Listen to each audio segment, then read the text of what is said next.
I'm going to go over the necessary elements you should have in your UGC portfolio and what to avoid, because your UGC portfolio is basically a multimedia resume of who you are and the kind of content you're able to create.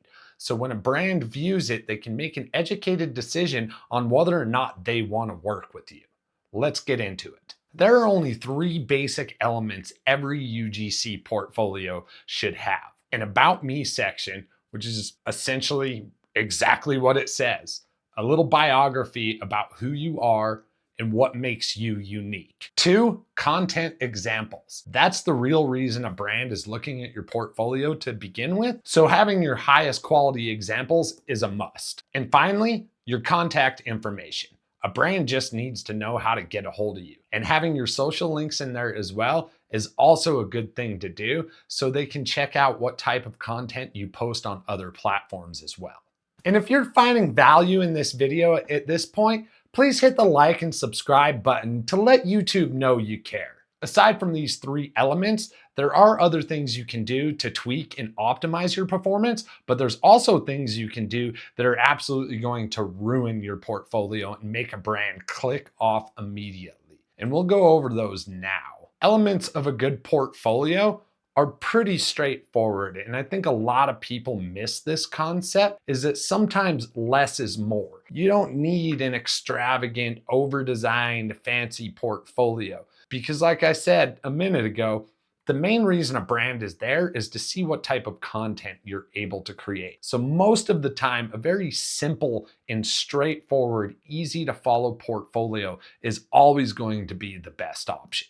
And having a compelling bio or USP in your About Me section is going to help the brand understand what kind of person you are and what interests you have, because they're looking for a specific target demographic when they're viewing your portfolio. So here's an example of a straightforward portfolio with a compelling bio. Now, I'm not trying to put anyone on blast or have a bias toward anyone. I just did a basic UGC search to find portfolios that I feel look really good, and I'll show some bad examples as well. And again, this isn't a means to boost anyone up or knock anyone down, because your portfolio really is your digital business card. So you want to have it optimized to the best of your ability. Damon here has a really good example. It's clean, it's straightforward. The colors are balanced, and he just gets right into it. He has all his contact info right here in the beginning. One quick scroll and you're right into his About Me section with his USP. It's very simple, straightforward, about 100 words. 120 words is about what you want to max out. Too long and it becomes too distracting. And then straight into his videos. Clean examples, straightforward, not overwhelming. Examples of better known past collaborations, few results, feedback from brands that he's worked with, and right back to his contact information again. Makes it very straightforward and easy to work with, so if a brand scrolls through his portfolio, they can either contact him right off the bat, or if they're done scrolling through and viewing what they need to view, they don't have to scroll back up. It makes it super simple. And then you want a portfolio that's fast to load. All too often, people will try to host all their videos inside their portfolio or their website, and it causes extremely slow load times. Brands do not want to sit there and wait 20 minutes for your web page to load. If things aren't loading relatively quick, they're likely going to leave and not come back. And then you don't want an overwhelming amount of examples. Far too often, a lot of creators will put every video they've ever made into a portfolio, which again causes slow loading time.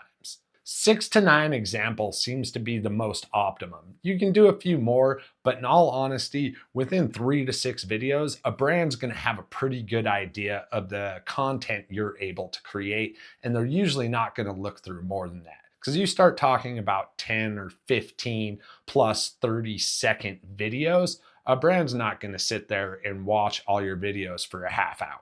And much like Damon's portfolio, easily accessible contact information. He had it right there in the beginning and right there at the end. If you've been thinking about UGC and wanting to get into it, but you're not really sure where to start, you can schedule a call with me to learn about one-on-one coaching to get started in being profitable in UGC. I'll have my Calendly link in the description. And here's another example of a pretty clean, simple, straightforward portfolio. Direct and to the point, it's easy on the eyes, it's not overwhelming, it's got his unique selling point right there, and then right into video examples. Although I don't like the size of the video examples in this, but it still gets the point across, and they're still easily viewable. And it's not an overwhelming amount of videos. Right back into reviews, past clients, contact information. Really straightforward, super simple. I actually do know Ryan. I've talked with him a few times on social media. He's a really good creator and he gets a lot of work. Another great element to add into your portfolio are your social media links. Like I was saying a second ago, sometimes brands want to see more of what you're capable of and how you interact on social media. Other brands, sometimes they want to see what kind of follower counts you have, because there are still plenty of brands out there that dictate your capability based on your followers. Then another element most good UGC portfolios have is collaboration reviews. Nothing tells another brand what it's like to work with you than a review from another brand. If you can collect collaboration reviews from the brands that you've worked with, that is probably one of the biggest selling points you can have, aside from analytical data from ads ran from the videos that you've made. And I put pricing as the last one, and this one's kind of in a gray area. Some people think you should put pricing on your portfolios, others don't. There's pros and cons to having pricing in your portfolio. If you're going to do it, I would say just state a base rate. It becomes too overwhelming for a brand if you have a long list of package prices. It becomes confusing. But if you put too much pricing information, then it makes it hard to negotiate your price as well. So that's kind of where I stand on pricing. And we'll look at one more good example of a UGC portfolio. Sam is a really popular creator. Her portfolio looks nice. I don't like these blinking stars here, but I think it was done as a kind of a visual hook. For me, I just find it distracting. But you see, she has her contact information right here, right off the top, links to social media, simple, straightforward bio with the USP, then into logos of past collaborations and reviews, right into video examples. I'm not trying to bag on any of the women out there, but far too often, female UGC creators seem to put every video they've ever made into a portfolio. I don't know why this is, but it is. But Sam's is pretty clean and straightforward. She doesn't have an overwhelming amount in here. I think 15, which isn't bad. And it's a great variety showing what she's capable of. And again, boom, right back into her contact information. It's simple, it's clean, it's straight to the point. Now, before we get into the bad elements of a UGC portfolio, we'll take a look at my personal portfolio, which I kind of feel like it falls in between the good and the bad. There's some things that I do need to fix and some updating that I need to do in my own portfolio. But it's pretty clean. I tried to optimize it for desktop and mobile. That's another thing you need to take into consideration, is optimizing for mobile devices, because a lot of brands are probably going to look at your portfolio on a cell phone. So my contact info right off the bat, with my social media links, into some metrics for some popular organic videos, which I have a lot more data, and that's where I need to update this. But I think I'm going to move all that down to the bottom of my portfolio. Plus the brands I've worked with in the past, and then straight into my videos. I host mine on YouTube because it makes my page load a lot faster and the videos are ready to go right off the bat and easily viewable. I have 9 examples of what I feel like is the best work, plus the best work with some analytical data to back that up. So some of them may not be my favorite, but they did really well in an ad campaign. And that's truly what matters in the end. Some reviews from past collaborations right into my contact information. Clean, simple, and straightforward. Now, more often than not, there's usually more bad portfolios than there are good portfolios.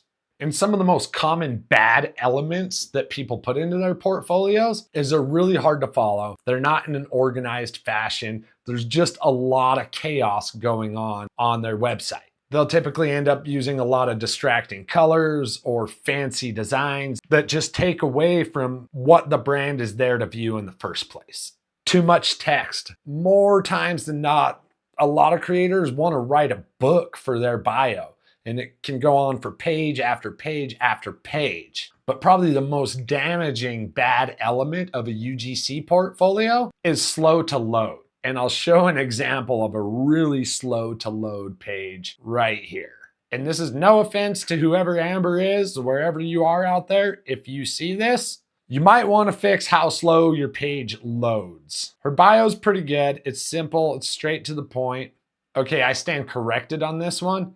It's slow to load on a mobile device. So I'll switch over, and that comes back to optimizing for a mobile device. So on a desktop, it appears to load pretty quick. Well, no, see, it's still going slow. We're still actually loading. So I'm not completely eating my words here.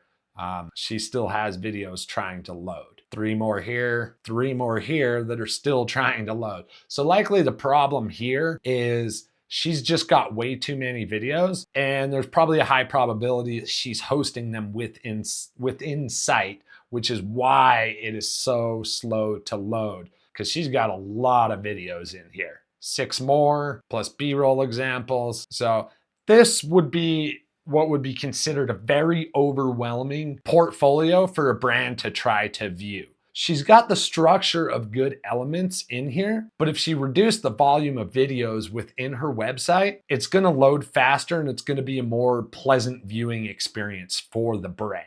And that's really the only thing that makes this not a very great portfolio, is the fact that everything is very slow to load. And like I was saying with the novella of a bio, I'll show you an example of just too much text and hard to read. And again, this isn't throwing any shade out there on any of these creators. These are just examples to help people improve in what makes a good portfolio and what can turn off a brand inside a portfolio. So first off the bat, the colors are just really distracting in this one, and they're blending too much. These little spheres and orbs are just not a necessary component. It makes it very distracting. This is much harder to read on a mobile device, but it's going all over the place. There's just too much text bouncing everywhere.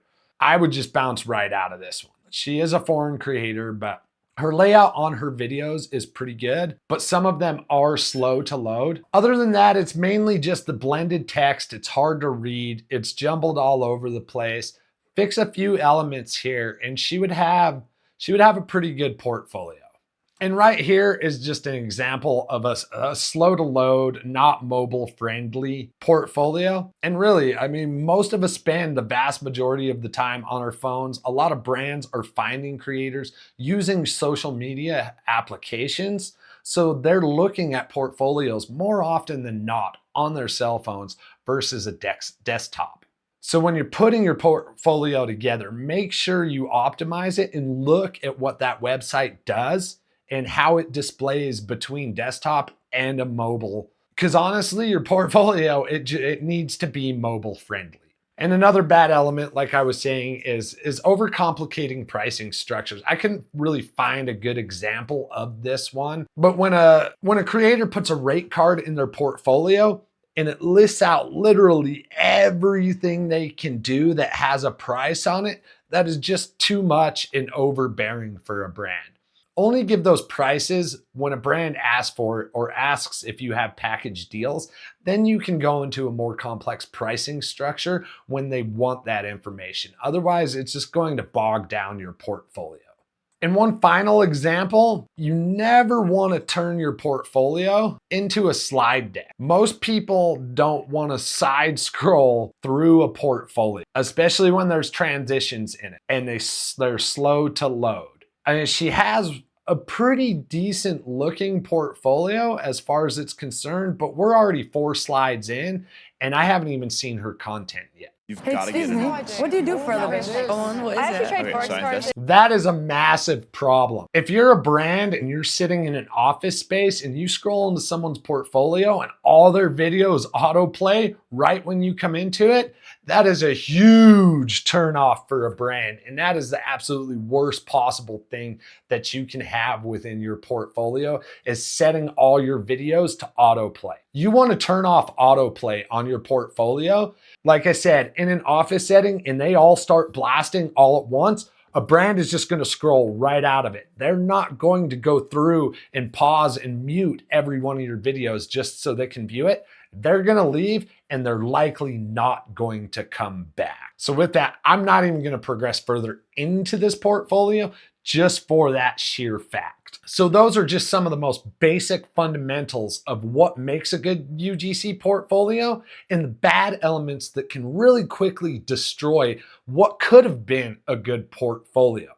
And if you want to check out this video here, you can see all the methods that I used to start making an income with UGC within my very first month, and some of those methods that I still use today. Thank you.